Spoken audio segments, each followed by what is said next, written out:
አንድ እውነት አለ። በመጽሐፎች ላይ ከተጻፈው ውጪ የተፈጸመም የለም የሚፈጸምም የለም። እኔ ምንም አልልም፣ ግን እስቲ ይሄን ነገር ስሙት። ስላሴን በግርማቸው በዙፋናቸው ተቀምጦ ያየ ከሱ በፊትም ከሱ በኋላ።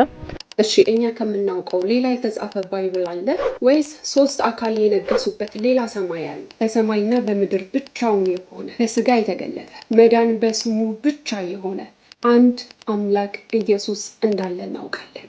በዙፋኑም የተቀመጠው እነሆ ሁሉን አዲስ አደርጋለሁ አለ። ለእኔም እነዚህ ቃሎች የታመኑና እውነተኛዎች ናቸውና ጻፍ አለኝ።